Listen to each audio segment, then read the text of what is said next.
Bagi orang-orang yang hidup dengan filosofi postmodern atau posmo saat ini, doa Bapa kami yang berkata, ampunilah kami akan kesalahan kami, seperti kami juga telah mengampuni orang yang bersalah pada kami, sama sekali adalah sampah yang tidak berguna. Bagi orang-orang yang memegang filosofi hidup posmo ini, doa ini sampah, tidak ada makna apa-apa. Posmo itu memandang bahwa kebenaran diciptakan sendiri, bukan dicari. Kebenaran itu ada pada diri sendiri, bukan pada pencipta alam semesta ini. Nah, kalau sudah begini, bagaimana mungkin mereka mau mengaku salah? Apalagi mengakui dosa. Kalau diri mereka adalah standar kebenaran, tidak ada kesalahan. Tidak ada yang namanya dosa. Betul, saudara? Kalau kita standarnya kebenaran, maka nggak ada salah saya. Nggak pernah ada dosa. Yang saya katakan A, itu kebenaran. Orang lain mengatakan B, itu urusan lain. Saya benar. Itu sebabnya saya katakan, orang posmo, orang yang memegang erat filosofi posmo, itu tidak pernah bisa mengaku salah, apalagi mengaku dosa di hadapan Tuhan. Apa itu salah? Apa itu dosa, saudara-saudara? Kalau sama-sama suka, di mana salahnya? Di mana dosanya? Kalau melakukan seks antara wanita dengan wanita, pria dengan pria, sama-sama suka, pria dengan binatang, sama-sama suka, Anda siapa? Sehingga teriak-teriak itu dosa dan marah-marah. Ini kan yang sekarang terjadi. Orang mau melakukan apa saja menurut kebenarannya sendiri. Anda dan saya siapa? Kok harus menilai itu salah? Sama-sama suka tidak mengganggu Anda. Kenapa Anda yang kebakaran jenggot? Ini kan kondisi kita hari ini, kondisi manusia hari ini di dunia. Makanya orang-orang yang menyatakan kebenaran itu dianggap orang gila, orang tidak waras. Kok kebenaran masih ada sama kamu? Kebenaran itu ada pada saya. Kalau pemerintah daerah berkolaborasi dengan anggota Dewan Perwakilan Rakyat daerah, tipu-tipu anggaran belanja dan pembangunan daerah, supaya masuk ke kantong pribadi masing-masing, apanya yang salah? Kan sudah deal, sudah bersama-sama berjanji uang triliun itu nanti kita bagi-bagi. Mau teriak-teriak di luar sana, apa yang salah? Itu kondisi manusia hari ini.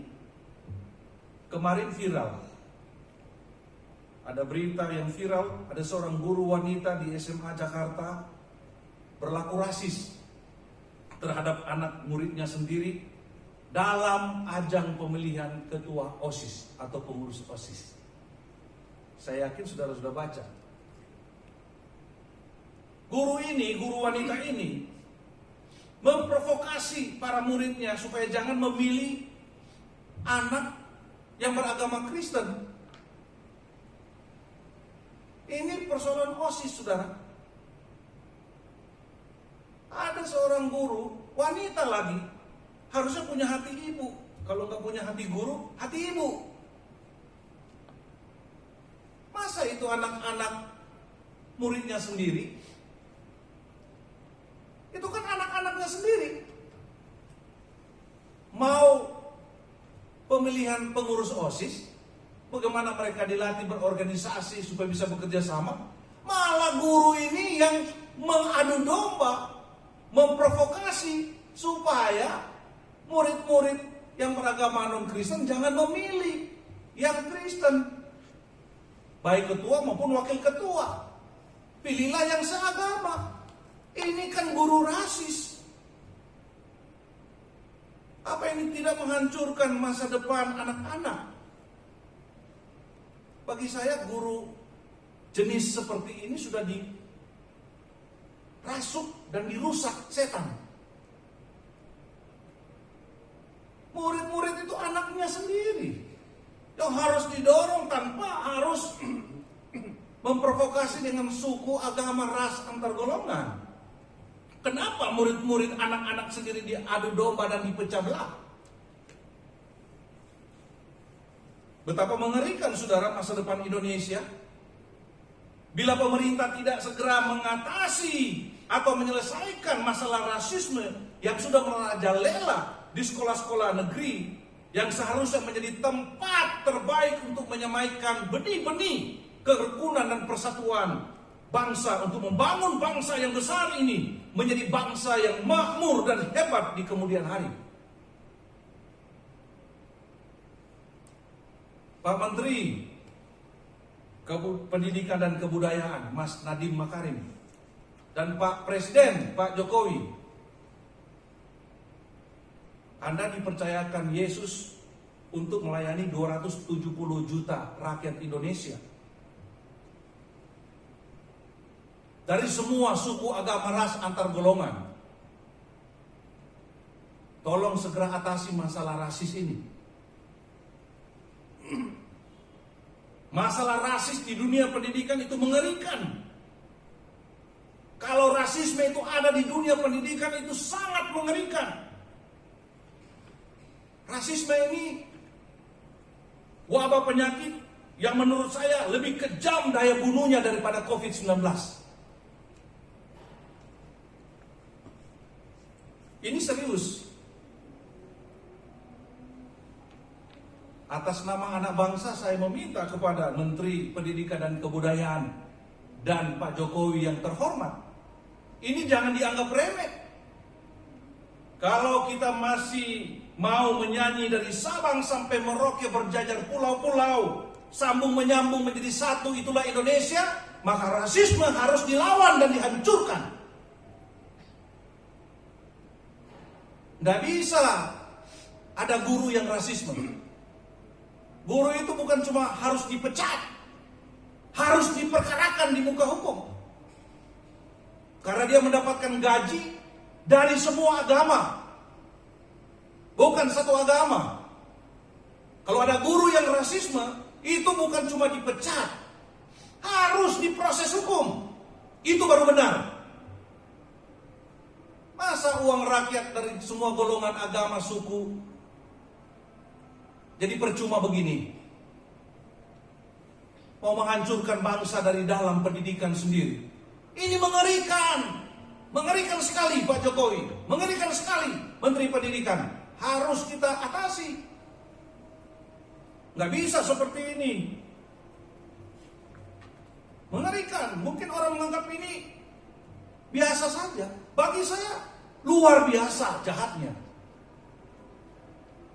Guru wanita tidak punya hati keibuan. Ini orang sudah dirasuk dan dirusak iblis. Kalau orang yang sudah dirasuk dan dirusak iblis, mana bisa mengaku salah dan mengaku dosa dan minta ampun pada Allah? Nggak mungkin. Saudara-saudara, juga beberapa tahun yang lampau dalam kampanye gubernur di Jakarta, ada calon gubernur teriak-teriak di depan masyarakat berkampanye, kalau saya jadi gubernur, saya akan hentikan reklamasi pulau-pulau. Kalau saya jadi gubernur, saya akan bangun rumah untuk rakyat miskin dengan DP 0%. Kalau saya jadi gubernur, saya tidak akan menggusur rumah-rumah rakyat di atas bantaran sungai. Hari ini gimana? Hari ini bagaimana? Kita lihat gubernur ibu kota kita. Janji manis itu omong kosong, bullshit semuanya. Bohong. Sudah mau selesai masa jabatan, diizinin semua itu, reklamasi kan? Makanya jangan banyak omong untuk mencapai jabatan dengan cara yang tidak benar. Hanya demi jabatan, ngomong sembarangan tidak bisa dipertanggungjawabkan. Itu manusia tidak punya martabat kalau ngomong seperti itu. Ngomong pagi, orang bilang kedelai, sebentar siang sudah tempe.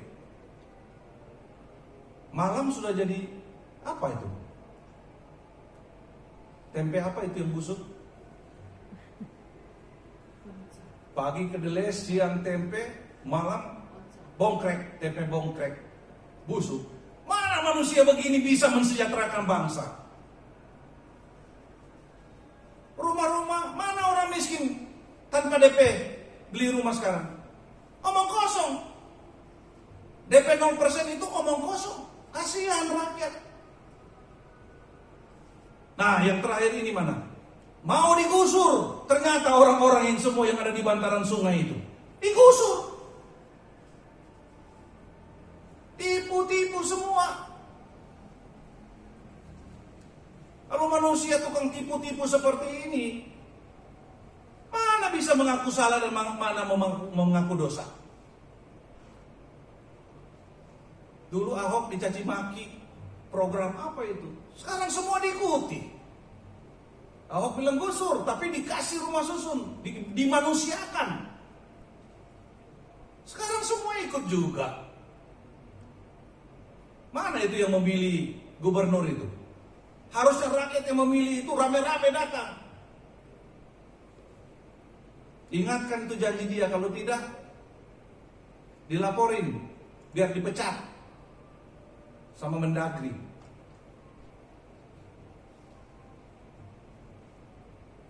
Saudara-saudara, itulah manusia. Manusia macam apa itu? Apa manusia seperti ini mau dengan rendah hati dan kesatria mau mengakui kesalahan dan dosa-dosanya? Yang bisa dilakukan itu hanya berbuat dosa terus. Bikin lagi kalimat-kalimat yang manis-manis lagi kepada rakyat dan tidak bisa ditepati. Dibuat terus sampai masa akhirnya. Bikin itu akrobat kata-kata. Kata-kata jadi akrobat, bolak-balik sana, menyenangkan telinga. Jadi orang-orang dengar surga itu di telinganya. Padahal omong kosong semua. Nah, terus-terus orang-orang yang model begini, pada etape paling akhir, dia pasti bertemu dengan urusan dengan Tuhan. Dia pasti berurusan dengan pemilik surga dan bumi, Tuhan Yesus Kristus. Nah, kalau sudah berurusan dengan Yesus Kristus, apa mau senasib dengan Ananias dan Safira yang berani menipu Roh Kudus? Mau mati? Mengerikan, saudara. Jemaat yang dikasihi Tuhan, karena itu mari kita belajar doa Bapa kami ini. Khususnya kita belajar dengan rendah hati menghadap Bapa di sorga dengan bermohon, Bapa, ampunilah kami akan kesalahan kami, seperti kami juga sudah mengampuni orang yang bersalah pada kami. Kata kesalahan berasal dari kata Yunani, bahasa asli Perjanjian Baru. Ada satu kata yaitu opeilemata. Opeilemata itu bentuk jamak dari kata opelema. Apa artinya? Banyak dimensi artinya, banyak artinya. Tapi esensinya satu saja, kata opelema ini, yaitu menunjuk pada sesuatu yang dipinjam, sesuatu yang sebenarnya adalah hak atau milik orang lain, sesuatu yang merupakan tugas serta kewajiban kita untuk membayarnya. Jadi kata ini bermakna bisa hutang, bisa kewajiban, bisa dosa. Nah, dalam arti sempit ini hutang uang yang harus dilunasi. Dalam arti luas, kewajiban moral kita, kewajiban agama kita yang wajib kita penuhi. Nah, kalau kewajiban ini tidak bisa dipenuhi alias meleset dari yang seharusnya, maka itu adalah dosa. Itu sebabnya Lukas memakai kata dosa dalam Lukas 11 ayat 4a. Coba perhatikan Lukas 11 ayat 4a. Dan ampunilah kami akan dosa kami. Perhatikan ya. Mari kita baca sama-sama. Dan ampunilah kami akan dosa kami, sebab kami pun mengampuni setiap orang yang bersalah kepada kami. Itu saja. Jadi ini menarik, tepat. Tapi apakah mereka bertentangan antara Matius dan Lukas? Oh tidak bertentangan. Tapi Lukas mencatat langsung to the point, itu dosa. Dalam bahasa Aramaik kata dosa itu dipakai kata soba. Yang artinya apa? Gagal menaati Allah. Jadi sama artinya dengan berhutang ketaatan pada Allah, atau tidak melakukan apa yang seharusnya kita lakukan. Jadi ini persis yang dikatakan Yakobus 4 ayat 17, saudara. Yakobus 4 ayat 17 berkata demikian. Mari kita baca sama-sama. Yakobus 4 ayat 17.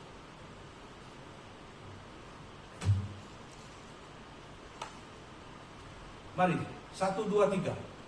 Jadi, jika seseorang tahu bagaimana ia harus berbuat baik, tetapi ia tidak melakukannya, ia berdosa. Ini meleset dari sasaran. Nah, di dalam bahasa aslinya, doa ini, di ayat 12 ini, lebih jelas berkata demikian. Ampunilah kami akan dosa-dosa kami, seperti juga kami sudah mengampuni orang-orang yang bersalah kepada kami. Bagi saya ini sangat menarik. Dari sini kita bisa bedakan makna salah dan dosa. Mengapa doa ini bila terkait dengan Allah memakai kata dosa, sedangkan kepada sesama manusia memakai kata salah? Pertanyaannya kepada kita sekarang, apa beda salah dan dosa itu? Apa bedanya, saudara? Kita sering kali bilang kan, kamu salah, kamu berdosa. Nah sekarang, apa bedanya salah dengan dosa?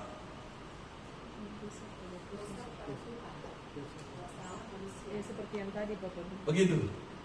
Puji Tuhan, Jemaat El Gibor pandai-pandai. Saya mengutip Pendeta Eka Dharma Putra almarhum. Dia mengelaborasi dengan bahasa yang bagus sekali. Kira-kira begini.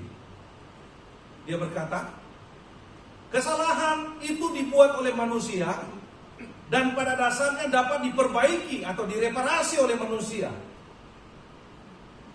Orang bisa salah jalan, bisa salah hitung, bisa salah duga, bisa salah pilih. Dosa meskipun sama-sama dilakukan oleh manusia, namun dosa tidak bisa diselesaikan atau dihapuskan oleh manusia. Ini penting sekali, saudara. Menarik sekali. Meskipun sama-sama dilakukan oleh manusia, namun dosa tidak bisa diselesaikan atau dihapuskan oleh manusia. Dosa hanya dapat diselesaikan dan diampuni oleh Tuhan. Kita minta maaf kepada sesama kita atas kesalahan-kesalahan kita. Tetapi kita memohon ampun kepada Tuhan atas dosa-dosa kita. Jelas sekali, saudara, bukan? Karena itu kalau ada orang beragama, kemudian dia berkata, orang Kristen itu agama yang nggak ada gunanya, itu nggak benar agama Kristen. Masa dosa manusia harus ada yang ampuni, harus minta ampun? Kita selesaikan sendiri. Nggak bisa dosa itu kita selesaikan sendiri.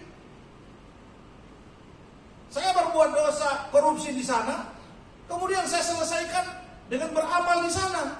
Itu nggak bisa diselesaikan, saudara. Itu bukan cara reparasi. Bukan seperti sepatu yang robek kemudian kita bawa ke tukang sepatu, dia tambal dengan kulit yang baru, selesai. Ini dosa. Dosa itu berurusan dengan Tuhan. menyelesaikan itu hanya Tuhan. Nggak bisa manusia selesaikan. Jadi bagaimana kalau kita berdosa kita bisa masuk surga? Mau pakai cara apa manusia untuk menyelesaikannya? Jadi makanya saya selalu mengatakan agama di dunia ini sebenarnya hanya ada dua, yaitu agama amal perbuatan yang mau menyelesaikan dosa dengan perbuatannya, dengan amalnya. Nonsens, tidak akan bisa diselesaikan. Amin, saudara? Amin. Tapi bersyukur saudara dan saya berada di dalam agama anugerah, agama kasih karunia, agama yang dimana Tuhan sendiri, Allah sendiri di sorga sana datang ke dunia di dalam Kristus Yesus memberikan jalan penyelesaian masalah dosa-dosa kita. Dengan cara dia harus membayar di kayu salib dengan darahnya yang sangat mahal, maka dosa kita dihapuskan. Itu agama yang mengajarkan kebenaran yang sejati.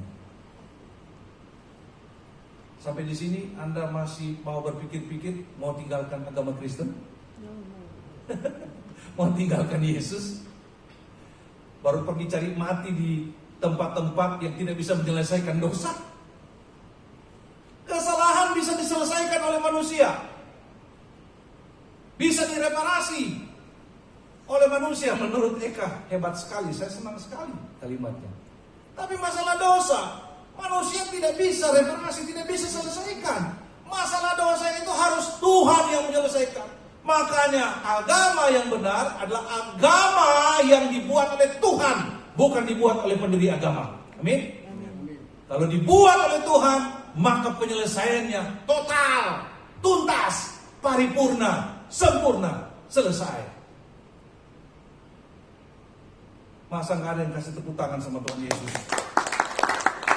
Waduh, saudara-saudara, bangga sekali kita jadi murid Yesus. Clear semuanya. Kalau salah gampang. Kalau Markus salah jalan, dia balik lagi, dia berputar 20 km, dia balik lagi, pasti ketemu tulip. Tapi kalau berbuat dosa, mau putar sana, putar sini, tipu sana, tipu sini, tambah berdosa. Mau tidak mau harus datang kepada Tuhan. Karena itu saudara-saudara, kita pahami makna permohonan yang diajarkan oleh Tuhan Yesus dalam doa Bapa kami ini. Ampunilah, artinya menyadarkan kita bahwa dosa itu telah memisahkan manusia dari Allah, dan hanya Allah yang dapat membatalkan pelanggaran dan mengampuninya. Aduh, luar biasa. Si pelanggar dilihat sebagai orang yang berhutang. LAI berkata bersalah, kata-kata bersalah di situ. Tapi si pelanggar ini dilihat sebagai orang yang berhutang. Ya, berhutang ketaatan penuh kepada Allah. Saat kita tidak taat, kita berhutang kepada Allah. Dan hanya Dia yang bisa menghapuskan utang-utang kita. Ini harus kita mengerti dengan jelas.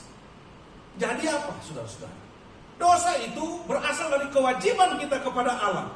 Ketika kita gagal melakukan apa yang harus kita penuhi, yang harus kita lakukan, kita sudah berhutang kepada Allah.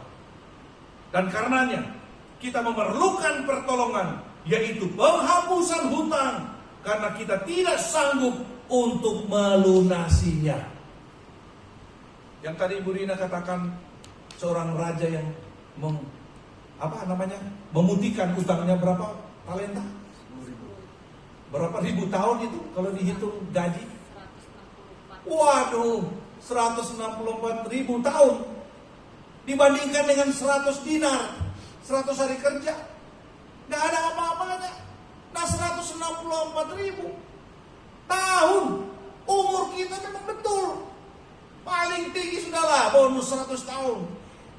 Ya 100 tahun, bagaimana bisa bayar utang yang 164 ribu tahun? Gak bisa. Jadi manusia itu harus menunggu belas kasihan kepada orang yang punya uang, yang memberikan pinjaman kepada kita.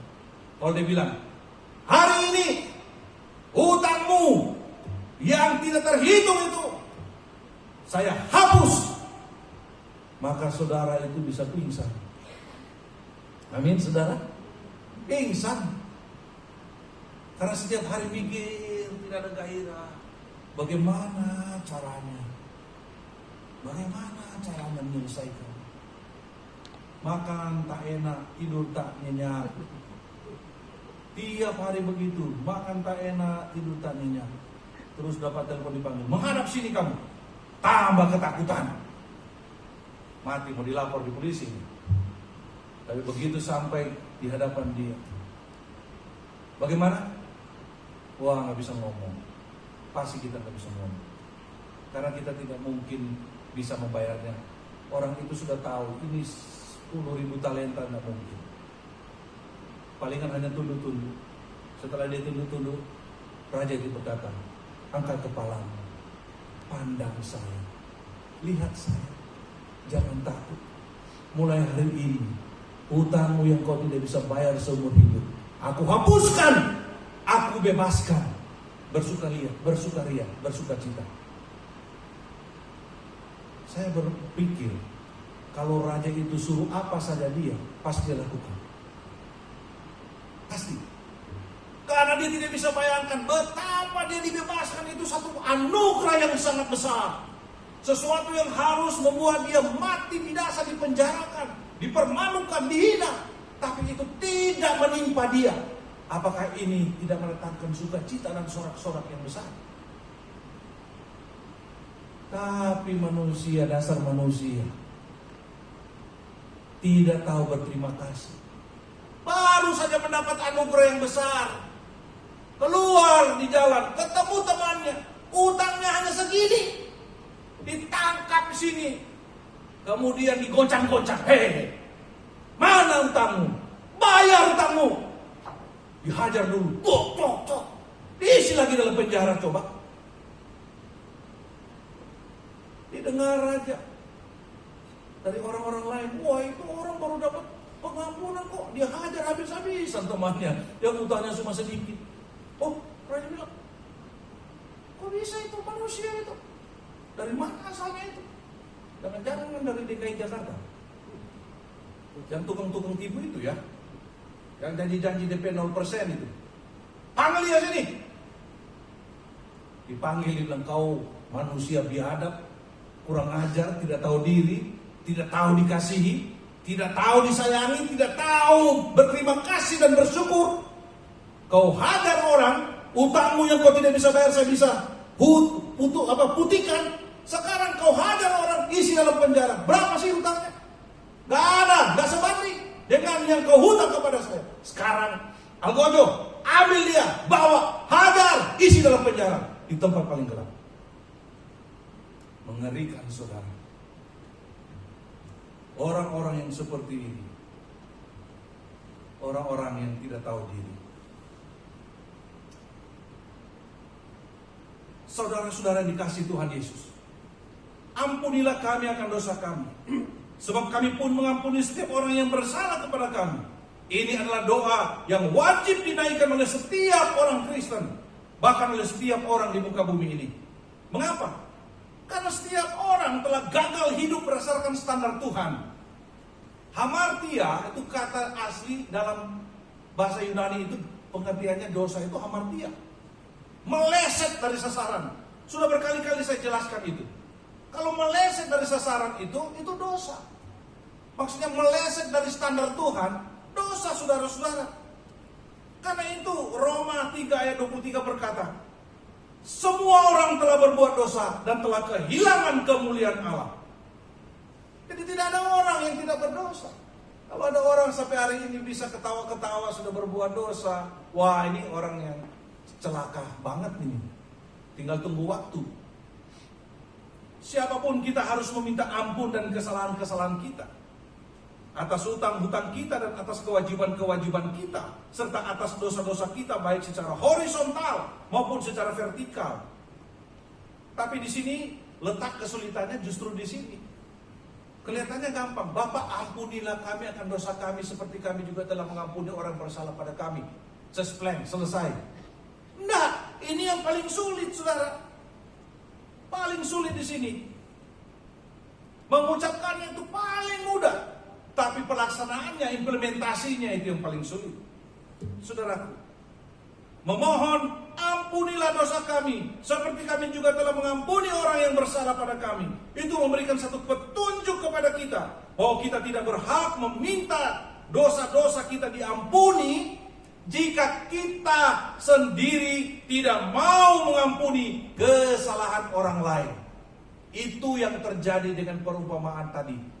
Raja yang menghapuskan utang yang sangat gede dari orang yang berhutang kepadanya, dan tetapi orang itu justru meminta supaya utang-utangnya dibayar, padahal dia sudah diampuni.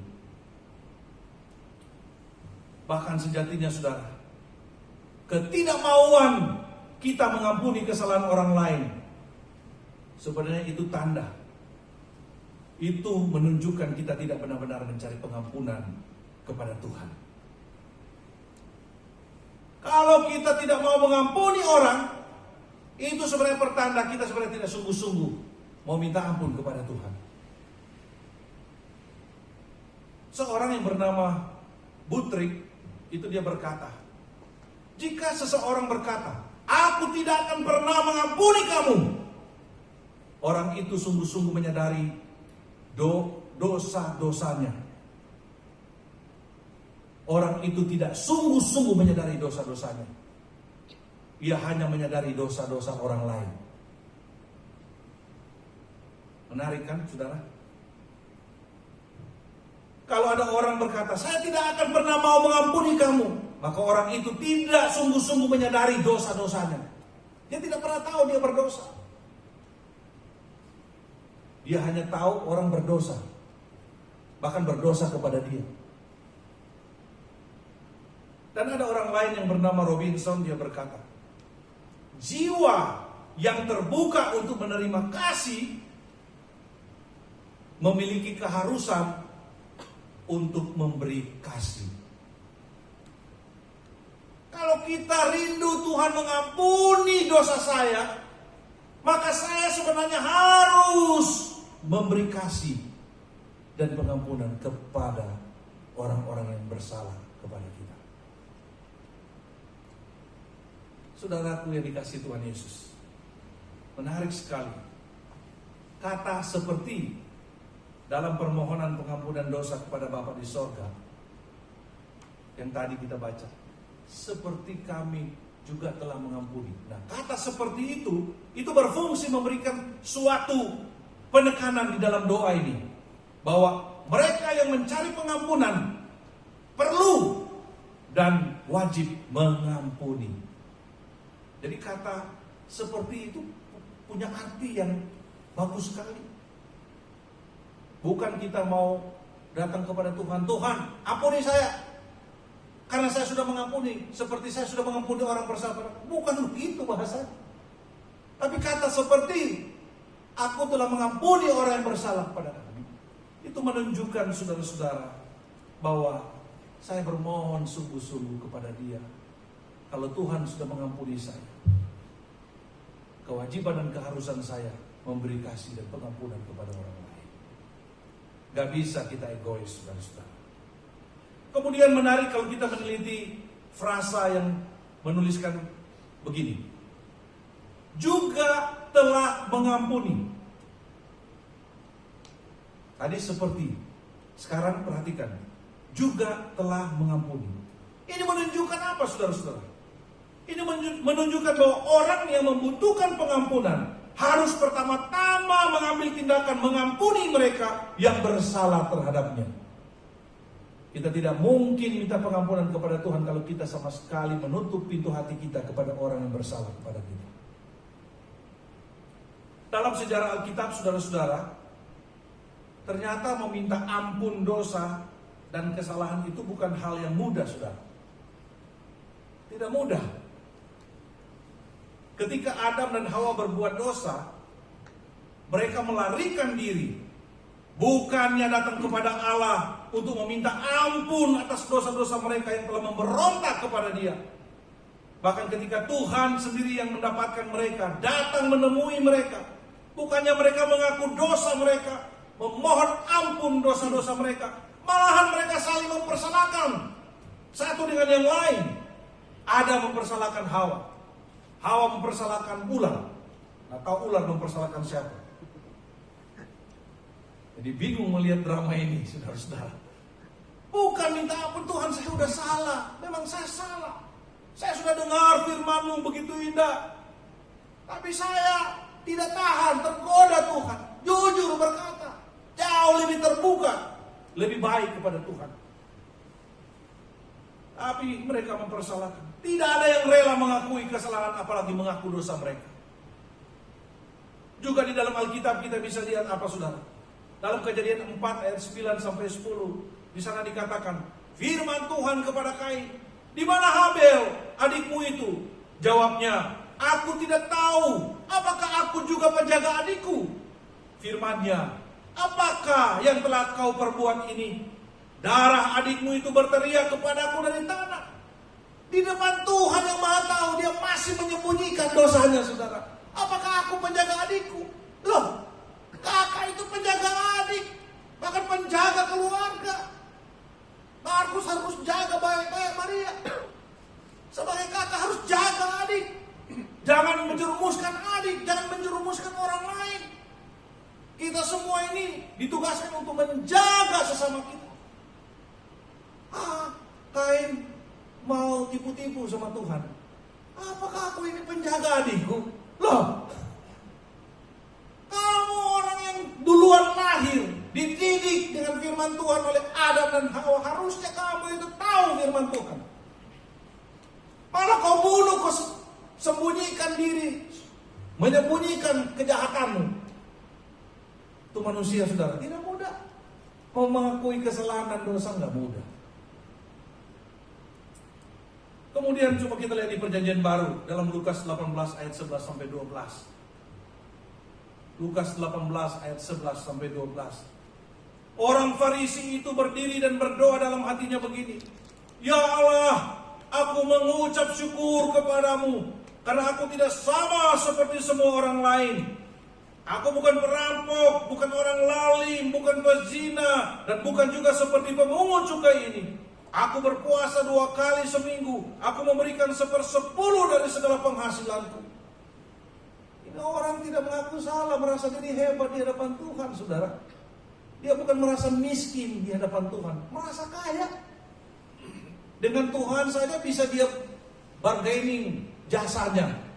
Bisa tawar-menawar, menyampaikan kebaikannya, jasanya. Orang begini mana bisa mengaku salah?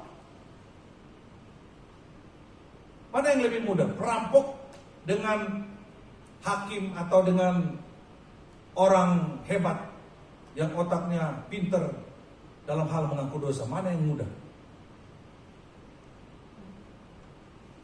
Lebih mudah mana? Perampok, pezina dengan gubernur misalnya. Perampok itu jujur, dia bilang, saya tidak ada gunanya, saya perlu ketemu orang, mati saya ini masuk neraka, banyak dosa saya. Dia ngaku. Tapi coba kamu datang ke gubernur, apalagi gubernur tukang tipu-tipu. Mana dia mau mengaku salah? Mana dia mau mengaku jahat? Udah rampas uang rakyat, udah makan uang rakyat. Mana bisa dia berani mengaku salah? Hakim yang selalu menghakimi orang, berdiri dengan pakaian seperti Tuhan, malaikat yang tiap hari menghakimi orang-orang yang berdosa. Kalau dengar firman, mana lebih gampang? Wah, banyak berdalih. Orang bahaya, saudara-saudara. Kalau dia merasa diri pintar, menguasai, punya kedudukan, itu paling sulit minta ampun, minta maaf, minta mengaku salah dan dosa. Tapi kalau kita ini begitu salah, begitu berdosa, datang kepada Tuhan, nangis-nangis, Tuhan saya sudah salah, tadi juga salah, saya begini-begini. Gampang. Tapi kalau orang-orang besar, belum tentu dia mengaku dosa-dosanya dan kesalahannya dia. Bahkan mungkin orang lain yang dipersalahkan. Yang terjadi itu mempersalahkan orang lain. Orang muda yang kaya, dia juga bangga. Sejak muda dia sudah menjalankan syariat agamanya. Perhatikan Lukas 18 ayat 21. Apa kata orang muda yang kaya itu? Semuanya itu, maksudnya hukum-hukum Taurat, telah kuturuti sejak masa mudaku. Nah orang begini gak pernah mengaku salah, gak pernah merasa diri berdosa. Dari muda saya itu sudah hafal hukum Tuhan. Dari muda saya sudah hafal doa Bapa Kami. Dari muda saya bisa ucapkan pengakuan iman rasuli. Dari muda saya sudah menghafal 10 hukum Allah. Dari Kejadian sampai Wahyu saya sudah hafal, tutup mata saya tahu isinya itu firman Tuhan. Itu kan yang sering kali kita dengar sama orang-orang yang Kristen yang sudah sejak zaman baheula. Kalau ketemu dengan orang-orang begitu kita tanya, wah kalau gua sudah hafal, kalau begitu Mazmur 151 ayat 1 mengatakan apa? Dia bilang dia sudah hafal dari Kejadian sampai Wahyu. Oh, kalau begitu Mazmur 151 ayat 1 coba ditampilkan tuh. Mazmur 151 ayat 1. Enggak ada. Sampai kiamat Joel kau tidak dapat itu Mazmur 151 ayat 1 sudah. Mazmur itu hanya 150. Jadi jangan sombong, banyak orang yang sombong. Banyak pendeta juga sombong, sudah pendeta nggak bisa dikasih tahu. Tidak ada persiapan, tidak baca buku, tidak menggali Alkitab, tapi mau berdiri di atas mimbar mengajarkan yang aneh-aneh. Banyak saudara-saudara, jangan sembarangan masuk gereja. Jangan sembarangan masuk gereja. Hari ini tidak sedikit pendeta itu yang tidak belajar. Kalaupun belajar di sekolah teologi, gak jelas juga sekolah teologinya. Sembarangan. Saya pernah antar anak saya pergi ke salah satu persekutuan. Wah, saya kaget luar biasa. Di sana apa? Sekolah mujizat. Bukan main. Saudara mau masuk sekolah mujizat supaya jadi jago bikin mujizat? Ini dari namanya saja sudah salah. Mujizat itu hak prerogatif Tuhan Yesus. Masa bikin sekolah mujizat? Tumbang-tumbang orang di situ. Baru saya lihat orang tumbang-tumbang sudah tumbang itu ibu-ibu.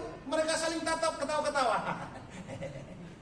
Apa ini main-main dengan Tuhan? Jatuh. Ketawa lagi tidur saya ini. Dia begini. Gila ini orang-orang ini di sini. Saya bilang jangan lagi ikut-ikut ini persekutuan begini, ini sesat. Nah kalau sudah dibilang sesat, masa pendeta itu nyesat-nyesatin orang, kafir-kafirin orang. Ya kalau sesat, salah jalan harus dibilang salah. Masa sesat dibilang apa? Melenceng sedikit. Udah bilang Yesus itu dibawa sedikit dari Allah, dia ciptaan. Oh nggak apa-apa, itu sedikit sekali perbedaannya.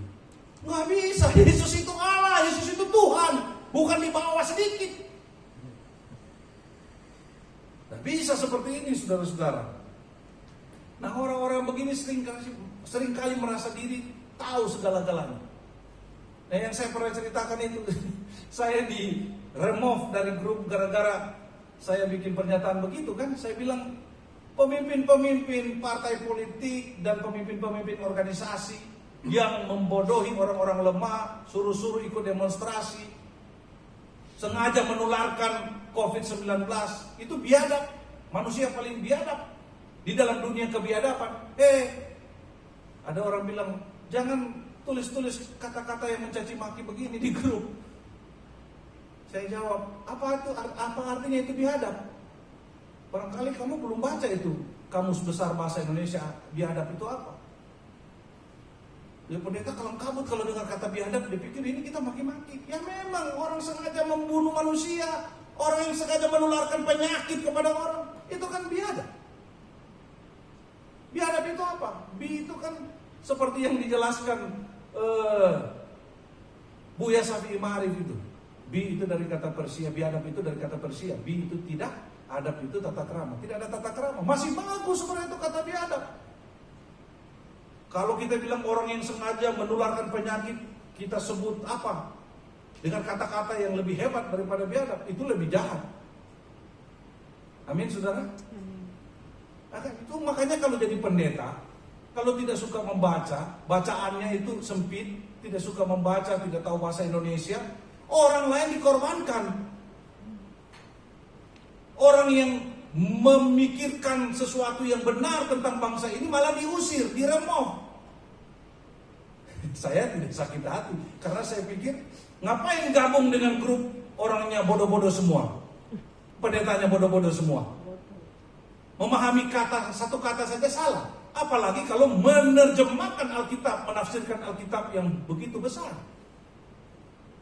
Jadi saya itu spesialis di remove, karena di mana grup saya kritis. Saya nggak mau main-main. Standar yang saya pakai firman Tuhan. Jadi orang yang tidak berjalan dengan firman Tuhan, meskipun dia pendeta, saudara-saudara, maka dia akan marah, dia akan salah tanggap. Hitam dia bilang putih, terang dia bilang gelap, yang musuh dia bilang harum. Itu berbahaya sekali, saudara-saudara. Nah, saudara-saudara, untuk menyadari dosa dan mau mengaku dosa, maka manusia harus punya kerendahan hati dan keberanian, kejujuran. Semuanya ini hanya bisa terjadi kalau manusia itu sudah mendengar firman Tuhan dan dijamah oleh Roh Kudus. Karena Roh Kudus itu tidak bekerja sendiri, saudara-saudara. Roh Kudus itu bekerja melalui kebenaran firman Tuhan. Jangan pernah saudara menunggu Roh Kudus berbicara. Dengar, Roh Kudus, saya mau dengar suaramu. Tolong, saya sudah konsentrasi ini, tolong. Tapi saudara tidak pernah baca Alkitab. Tidak bisa, saudara. Karena Roh Kudus selalu berbicara, menguatkan, meneguhkan melalui firman Tuhan. Amin, saudara. Amin. Kalau tidak baca firman, Roh Kudus tidak pernah bisa bekerja di hati saudara. Karena Roh Kudus selaras dengan firman Tuhan, mengajar manusia berdasarkan firman Tuhan. Makanya ada pendeta bilang, saya disuruh Tuhan ini itu. Aduh, saudara-saudara, itu tidak benar, itu tipu-tipu. Disuruh Tuhan, mana ayatnya? Kalau ada ayatnya, ya ayatnya firman Tuhan yang berkata begitu. Kau tidak disuruh dengan suara, dengan panggilan. Jangan terlalu mudah saudara percaya kepada pendeta-pendeta yang mengklaim dapat suara Tuhan, dapat firman Tuhan berbicara dari gurun, dari angin sepoi-sepoi atau angin guntur halilintar. Nggak ada itu saudara, selalu dari firman Tuhan. Jadi orang yang bisa mengaku dosa, orang yang belajar firman Tuhan sungguh-sungguh, dan dia punya sensitivitas yang tinggi. Dia ngomong sedikit salah, terasa di sini. Tuk, itu Roh Kudus mengingatkan. Hati-hati saudara. Tanpa membaca firman Tuhan dan tanpa karya Roh Kudus dalam hati manusia, maka manusia tidak mungkin akan mau tersungkur di hadapan Tuhan memohon ampun dosa. Manusia yang tanpa firman Tuhan dan Roh Kudus akan celaka hidupnya, saudara. Yesaya 5 ayat 20 berkata begini. Celakalah mereka yang menyebutkan kejahatan itu baik dan kebaikan itu jahat, yang mengubah kegelapan menjadi terang dan terang menjadi kegelapan, yang mengubah pahit menjadi manis dan manis menjadi pahit. Perhatikan saudara, celaka orang-orang begini. Manusia yang tanpa kebenaran firman Tuhan dan Roh Kudus dalam hidupnya akan memiliki pola pikir yang terbolak-balik, saudara. Kalau kita tidak belajar firman Tuhan, pemikiran kita itu bisa terbolak-balik, saudara. Orang itu tidak akan mau dan tidak akan mampu bedakan mana kejahatan, mana kebaikan, mana gelap, mana terang, mana tangan kiri, mana tangan kanan. Gak tahu, saudara. Bagaimana mau tahu? Gak ada firman di dalam hidupnya. Dan Roh Kudus secara internal tidak bekerja di dalam hatinya. Tidak mungkin tahu. Itu sebabnya, saudara-saudara, jangan heran. Pendeta sekalipun, orang yang aktif dalam pelayanan, bisa melakukan kejahatan yang besar. Beberapa hari lalu, teman saya WA saya. Saudara-saudara di sini semua kita orang dewasa, tapi saya mau baca sesuai apa yang dia tulis. Saya merinding, saudara. Dia bilang begini, Pak Hans, korbannya banyak, dan terbongkar sama anak-anak. Waktu dia jemput anak-anak di desa, baru sampai di Cipanas, sudah diajarin onani. Anak-anak nggak tahan lagi melihat kelakuannya. Anak-anak ganti-gantian disuruh tidur dengan dia dan disuruh buka celana dan onani di depan anak-anak. Dan ada anak yang diisap alat kelaminnya. Nama orang ini saya nggak usah panjangkan.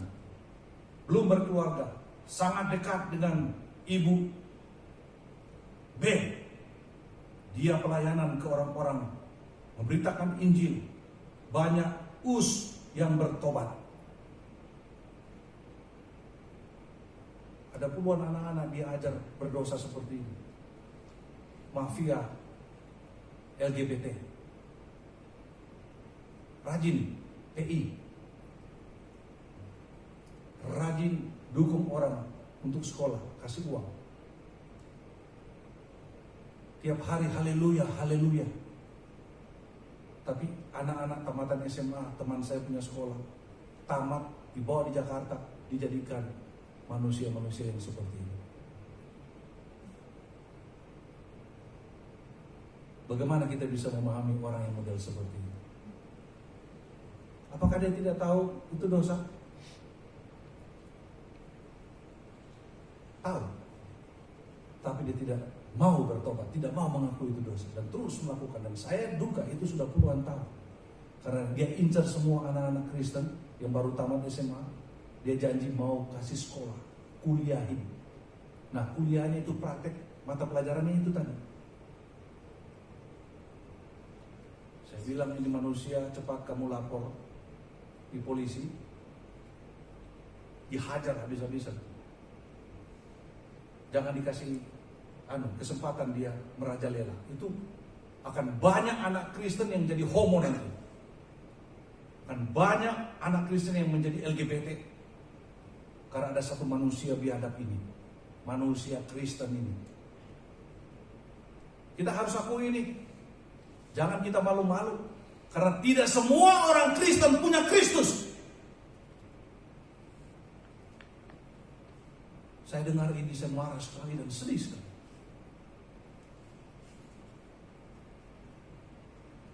Tidak semua orang Kristen punya Yesus.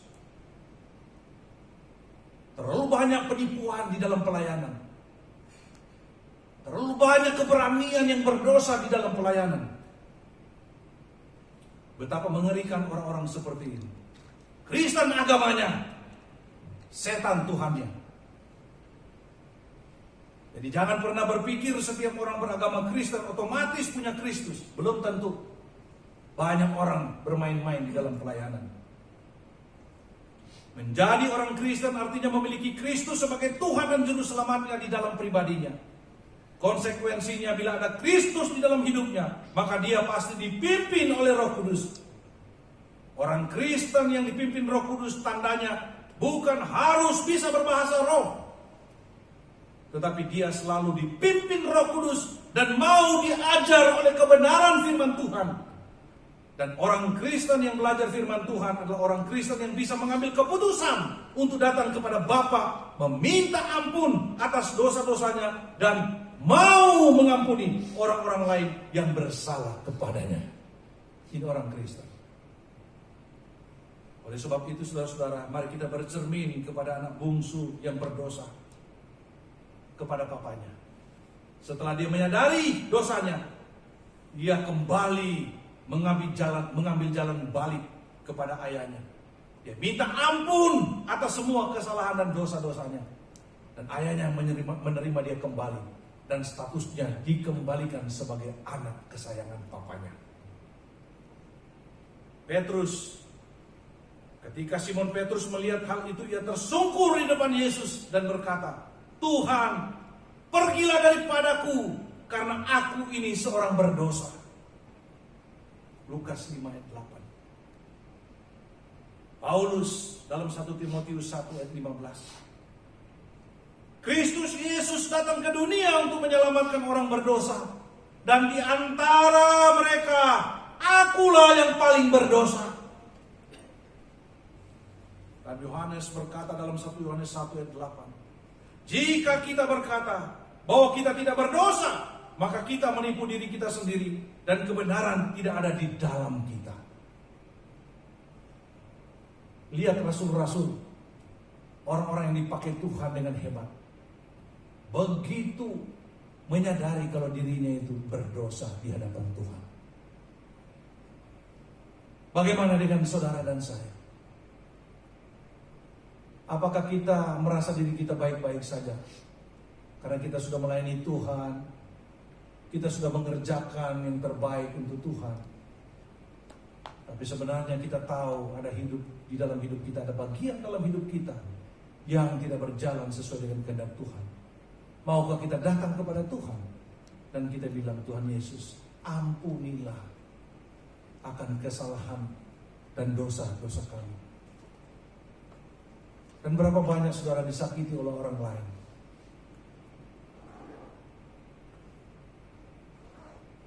Saya pernah dituduh mencuri uang, kasih makan anak dan istri dengan uang pelayanan. Sakit hatinya minta ampun. Saya marah dan saya menangis sekali. Saya tahu, saya melayani Tuhan, tidak pernah saya mencuri uang 1 sen pun dari siapapun. Dan saudara-saudara tahu selama kita bersama-sama melayani di GKRI Gibon, apakah saya pernah menipu saudara? Apakah saya pernah meminta dan menindas saudara atau mengelabui saudara dengan firman Tuhan supaya saudara memberi saya? Setahu saya dari hati saya paling dalam, saya tidak pernah melakukan itu. Bahkan di luar saya tidak pernah melakukan itu. Waktu saya dikatakan seperti itu, hati saya luka sekali. Sakit sekali. Saya menangis. Saya dituduh kasih makan anak dan istri saya dengan uang curian pelayanan. Tapi saya bilang kepada Tuhan, Tuhan, saya sakit sekali. Tapi saya mengampuni dia, Tuhan. Karena Engkau mengampuni saya terlebih dahulu. Karena dosa saya jauh lebih besar daripada kesalahan yang dia buat kepada saya. Saya tidak tahu. Mungkin di dalam hidup kita pernah terluka berat sekali, sakit sekali. Sore ini mari kita berikan pengampunan, lepaskan pengampunan. Karena Tuhan terlebih dahulu mengampunimu dan mengasihimu. Dosamu dan dosaku jauh lebih besar kepada Tuhan daripada orang-orang yang bersalah kepada kita. Kita ampuni, kita hidup berdamai dengan Tuhan dan berdamai dengan diri sendiri dan berdamai dengan orang-orang yang kita ampuni. Maka Tuhan memberkati kita dengan berlimpah-limpah. Dan bagi orang-orang di negeri ini yang terus-menerus berbuat dosa, tahu dosa tetapi dia terus melakukan itu, sebagai hamba Tuhan saya peringatkan kepada saudara-saudara, cepat bertobat, minta ampun kepada Kristus sebelum waktunya datang sebagai hakim yang maha adil. Maka Anda akan dibawa ke dalam penghakiman yang mengerikan. Tidak peduli Anda pangkatnya apa, mau bintang 4, bintang 3, bintang 2, bintang 1, presiden, wakil presiden, menteri, gubernur, bupati, kepala daerah, camat, ketua RW, ketua RT. Kalau Anda tahu Anda sedang berbuat dosa, sekarang juga tersungkur di hadapan Yesus. Katakan, Yesus, ampunilah segala dosa-dosa saya dan dosa-dosa kami yang berjamaah ini. Seperti kami juga sudah mengampuni, seperti aku sudah mengampuni orang yang bersalah pada kami. Kalau engkau lakukan itu, Tuhan menyelamatkanmu dan Tuhan memberkatimu. Mari kita berdoa.